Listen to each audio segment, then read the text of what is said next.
Alright, guys, well, with me, of course, my dad, aka Lil Blue, and, yep, as of this recording, well, it's 4th of July. Yeah. Happy 4th, woo-woo! Yes, but as you're watching this, like, this is, you're watching this a couple days after 4th of July. That's right, guys. Technically, like, in celebration of the release of Indiana Jones, Dial of Destiny, we're once again reacting to another Everything Wrong With video from CinemaSins, and, been meaning to do more of these, and as in the last one we did, which was Everything Wrong With the Undiscovered Country, I mentioned, like, they had done one of Star Trek Generations, and they've done the Pirates of the Caribbean films. And definitely, you want to, eventually, at some point, we'll do those, and you want to do those. Yes. Yeah. And obviously, a suitable one that, is perfect for us to react to, Indiana Jones. And what better ways for it being the 4th film? So, yes. Yeah. And, by the way, because we even watched Crystal Skull, as of this recording, earlier today. Yes.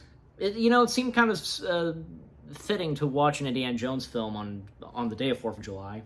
Agreed. Yeah, so... Alright. So, I'm sure... I have seen this before, but this is my dad's first time reaction to this. But of course, I'll still react, and hopefully, you'll laugh at some stuff. So, alright. Let's see what they are going to sin on in this film, and big time, because we know, just...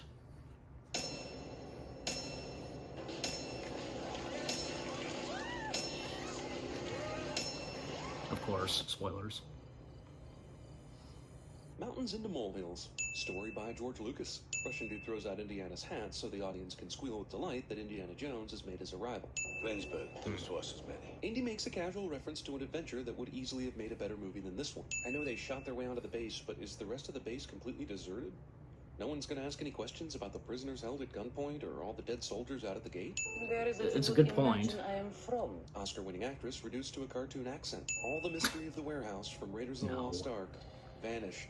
The contents of that box are highly magnetized. So magnetized that its magnetic field can attract gunpowder in midair from a distance while it's in a crate inside a metal box underneath a whole bunch of other crates. Also, did they really need Indiana Jones for this? What were they expecting him to do? Did they really think after 10 years Indiana would be able to precisely locate a crate in a large warehouse even if he stored it himself? Give me some shotgun. He was involved, like...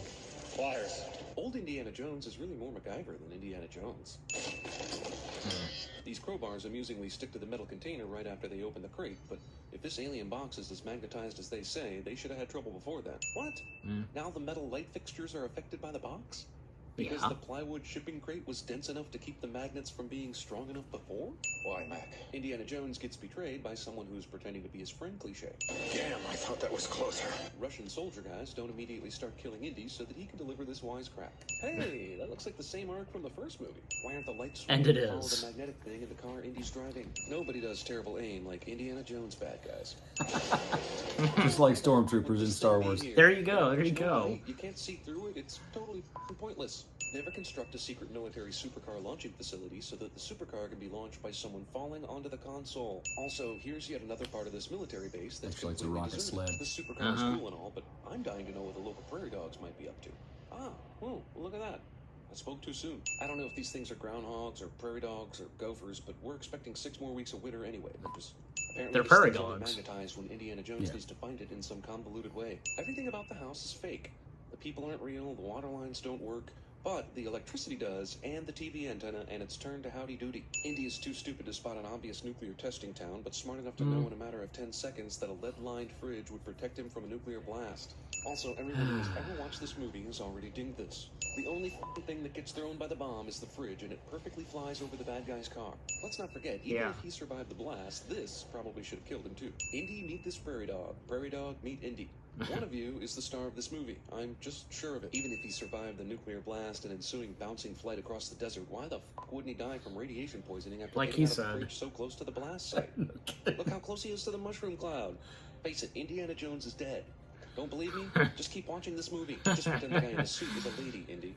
Take the free scrub job. You mean that Air Force 47? Indy makes a casual reference to an adventure that would easily have made a better movie than this one. Don't you know it's dangerous to climb into a refrigerator? Those things can be death traps. Apparently not. What exactly am I being accused of besides surviving a nuclear blast? Did Professor Jones just say nuclear? Sean Connery probably still earned $1 million just Oh, for he doing says this it. photograph. Also, apparently someone took a picture of Marcus during the scene where he was lost in The Last Crusade and ended up giving it to Indy in a frame. Yes, and Indy, the government suits, and his Sin on Mud appearing. son all arrive at the train station at the exact same time. Also, how the f did he know Indy was going to be here? Later on, we find out Mutt doesn't even know he's a professor, so he didn't go by the school and ask Dean Charles where he might be. You're gonna kill him. maybe. Plays the pronoun game so that Indy has to figure out who they means. Hodgkiss, Hedgkiss, the one he found. Geez, this server doesn't know to shit, does she? Guy who already No. had a Coke and a milkshake also ordered a beer. Whoever returns the skull One of them to is the having a temple beer. will be given control over its power. What's the power? I don't know, kid. It's just a story. Damn, Indy, how many times have you said that and it ever turned out to be a myth? Mary? Yeah. Mary Williams, you remember her? Heard a lot of Marys, kid. Shut up. That's my mother you're talking about. Well, that's a reasonable reaction. Also, somehow Mutt either doesn't know or doesn't think to tell Indy his mom's maiden name. And why the shortening from Marion to Mary, anyway? Indy turns back over 2 condiments that in the previous shot hadn't even fallen down. I should call Yeah. 2 weeks ago from South America. South America is a f***ing continent, dude. I mean, the thing's pointless, though. It's gibberish. It's not even English lettering. Kid who grew up worshipping archaeologist Oxley thinks all non-English writing is worthless. Who is this actor playing Mutt, anyway? I feel like he used to be famous. I think he just brought a knife to a gunfight. I have a feeling this was Sean Connery's line before he turned down the cameo appearance for this film. Diner scene suddenly turns into West Side Story. Also, sudden appearance of fellow leather jacket bros just in time for a fight cliche. Get that greaser! You see, stuff like this is why this movie is bad. Your mom didn't escape. They let her go. Okay. So she could mail a letter. You could bring it to me and I could translate it. Huh? Does that mean that she wrote a letter to Mutt while she was being held captive and the kidnappers saw it and said, oh, we better let her go so she can mail this? And instead of just, taking it from her and mailing it on their own?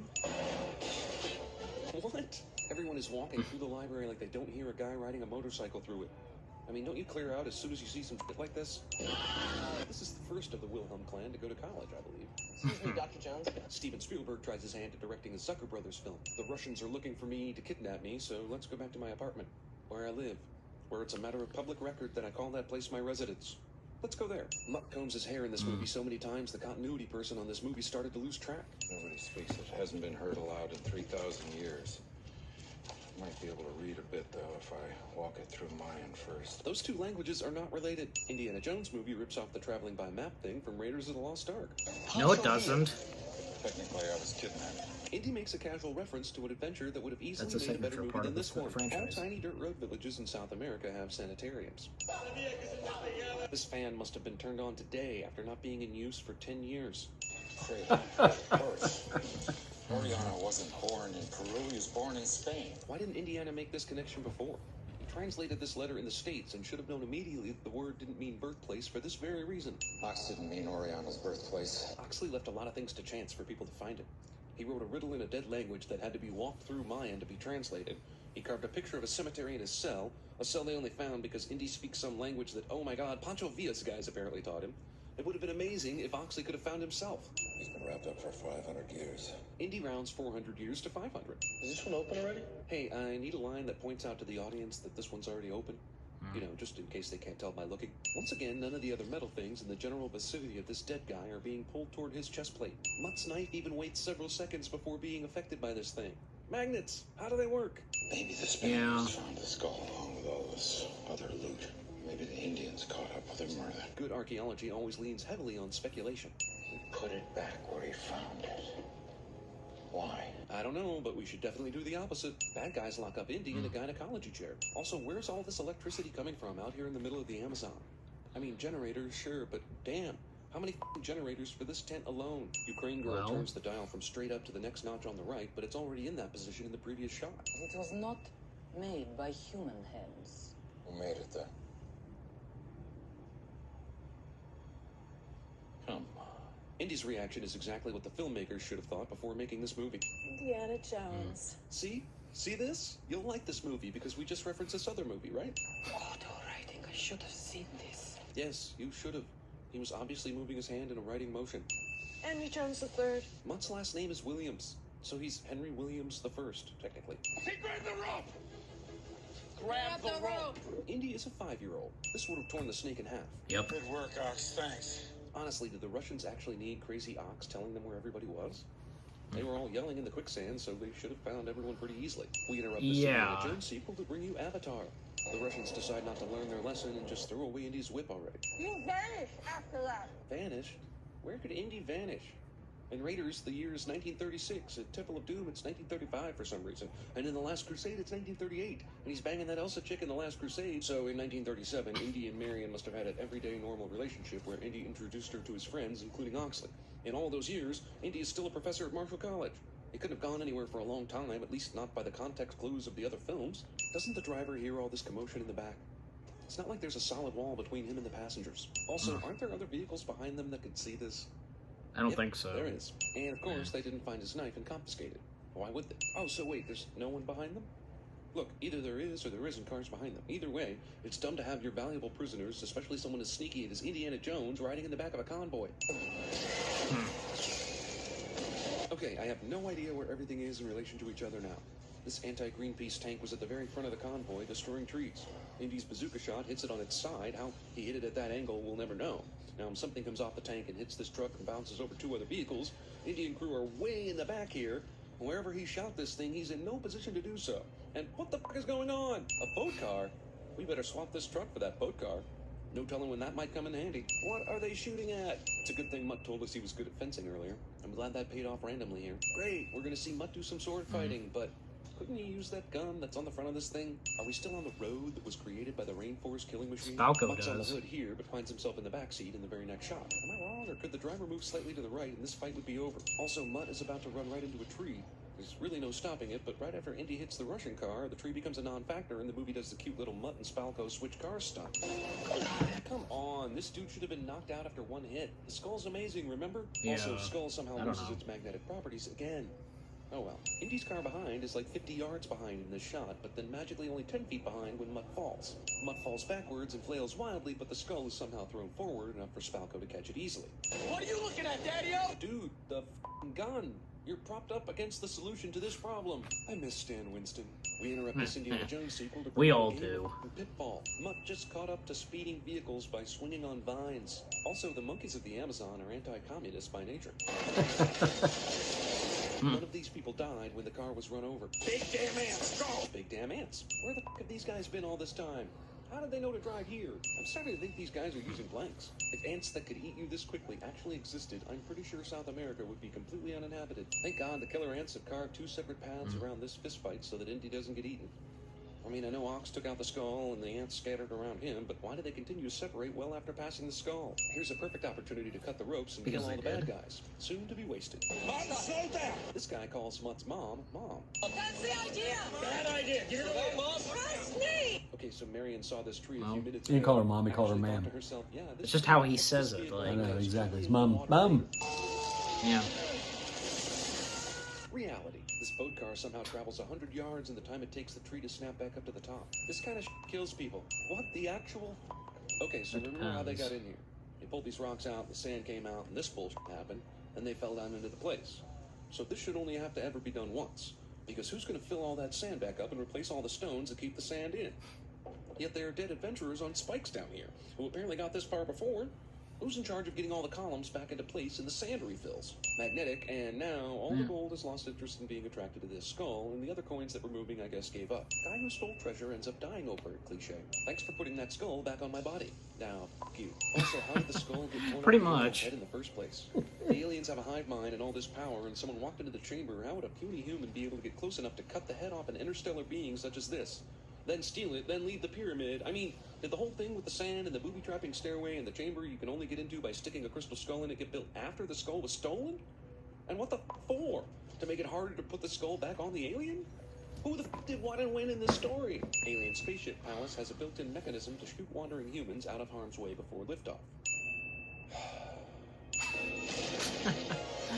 Well, I mean, it is a cool shot. I don't know.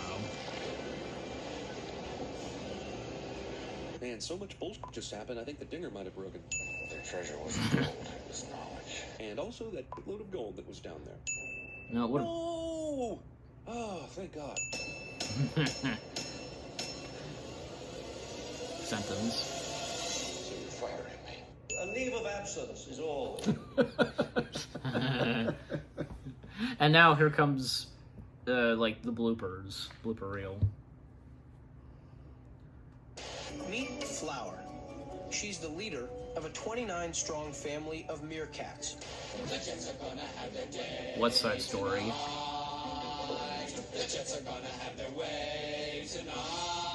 You're suggesting that I killed my wife? You're saying that I crushed her skull and that I shot her? When I came home, there was a man in my house. I fought with this man. You find this man. You find this man.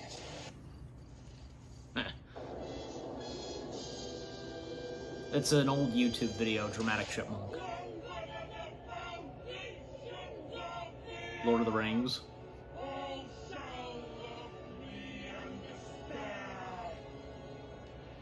I passed the test.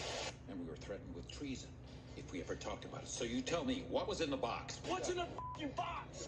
You want a player who doesn't have the guts to fight back? No, I want a player who's got the guts not to fight back. Another Lord of the Rings joke. Makes sense too. What happened? Where'd he go? You get a Peter Pan right here off of this dam, right here.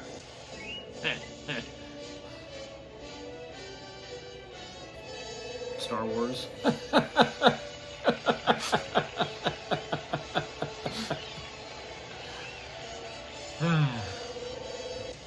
And that's it. Oh, well, the sins, the movie sins. 100 and it got 131 sins. I have to agree. I mean, some of it was nitpicky, but there Yes. were some serious, like for instance, how did they steal the skull, and how in the world did they get it out of there and then put everything back? Because when they went back, all that stuff had to open up again. I mean, unless the aliens did it, who knows? But Yeah. it, you know, the biggest thing to me, the most glaring Yes. blooper, if you will, What, the bloopers that... not the bloopers, but like the thing that not the blooper reel at the end of the video. Like, no, the sins, the 134 sins, how many ever there 131. were. 131, okay. Well, I mean, the biggest one to me was him in the refrigerator. I mean, Yeah. come on. I mean, I get it, a lead-lined refrigerator, but that thing was blown 250 feet in the air, then it hit, and then it rolled about 150 times. Nobody could survive that, much less get out and then stand up in the Yes. in the shadow of a Mushroom an cloud. atomic bomb, mushroom cloud. I mean, you'd be incinerated. Indiana Jones is dead. Don't believe me? Watch the rest of this movie. Yeah. So there's that. As he says. There's that. Yeah. So anyway, And as I said at the beginning of this video, like, probably like you were gonna get some laughs, and you did. We did. yeah, it was kind of funny. Some of the things he was saying. It was, it was true. I mean, the other one in that to me that was the bit was when Mutt is swinging on the vines with the monkeys. That's Yeah. just silly.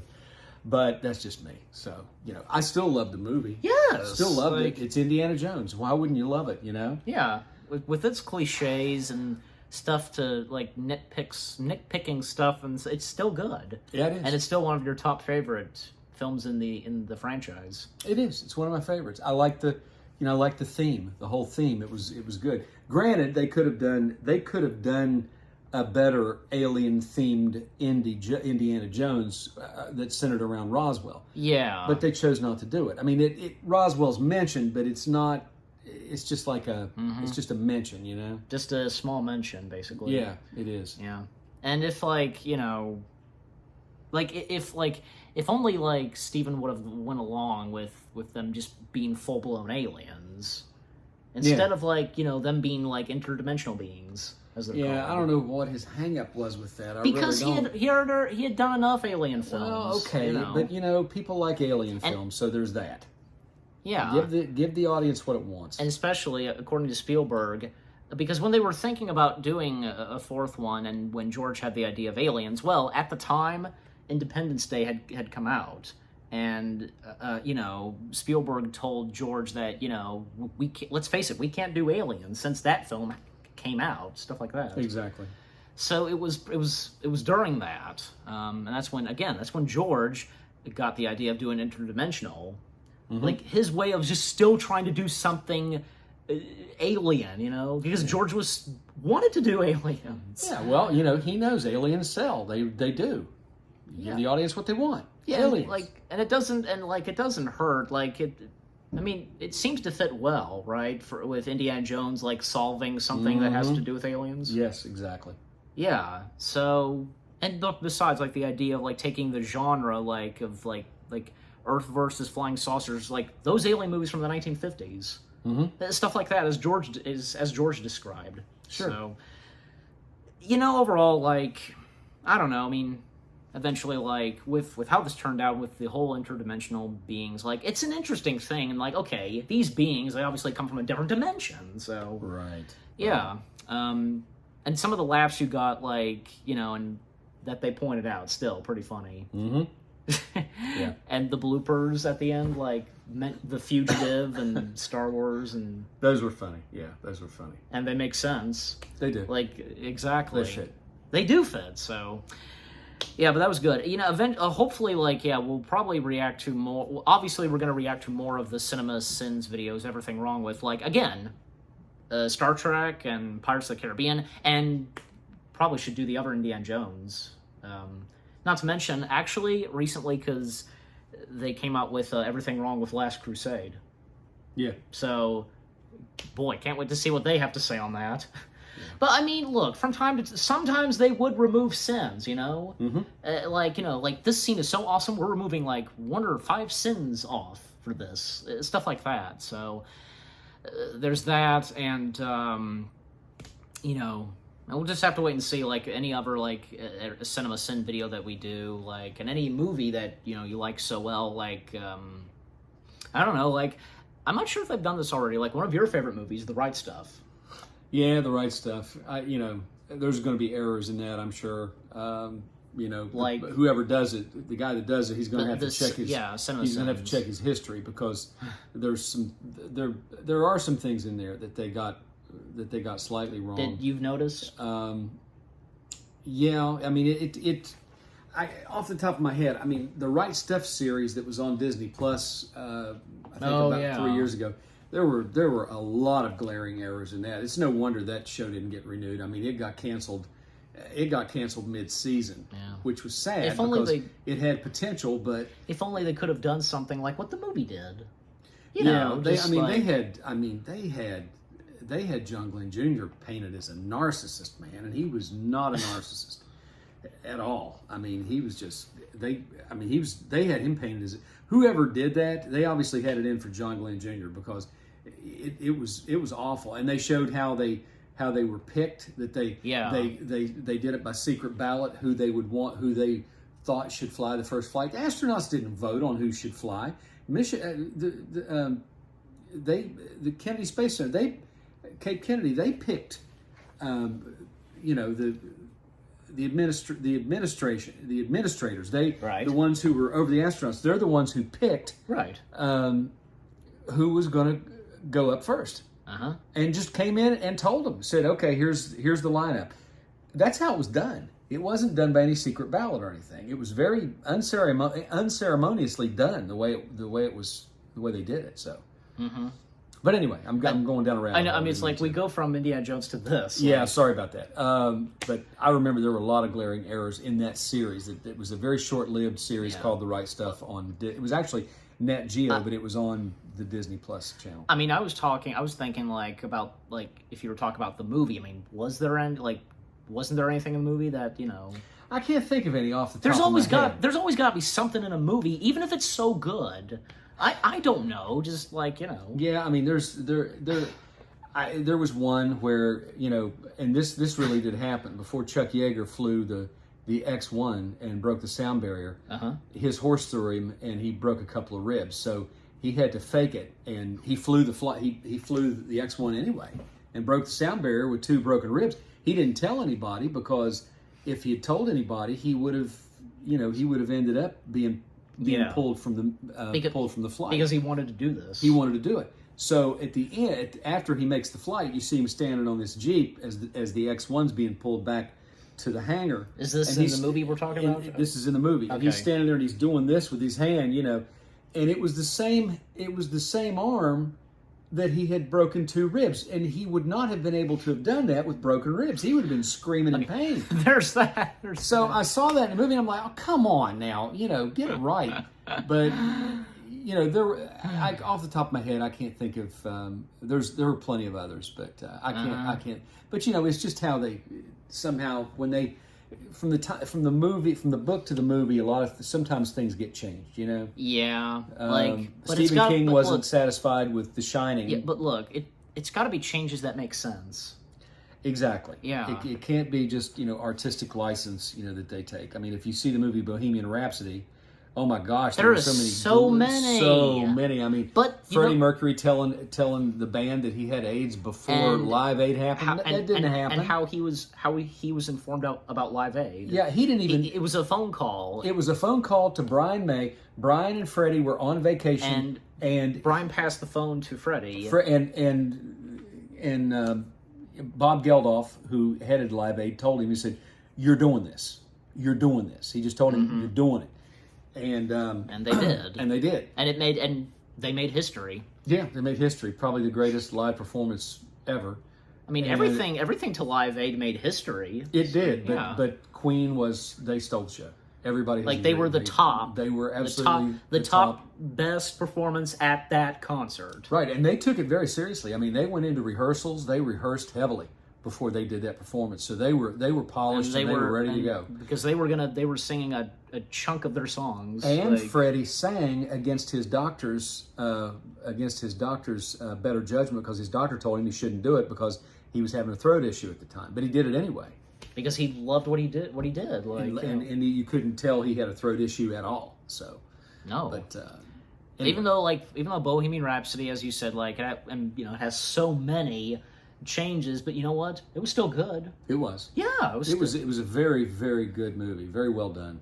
Yes, it's lucky. It's one of those movies where with so many changes, surprisingly, it still does good. Yes. Yeah.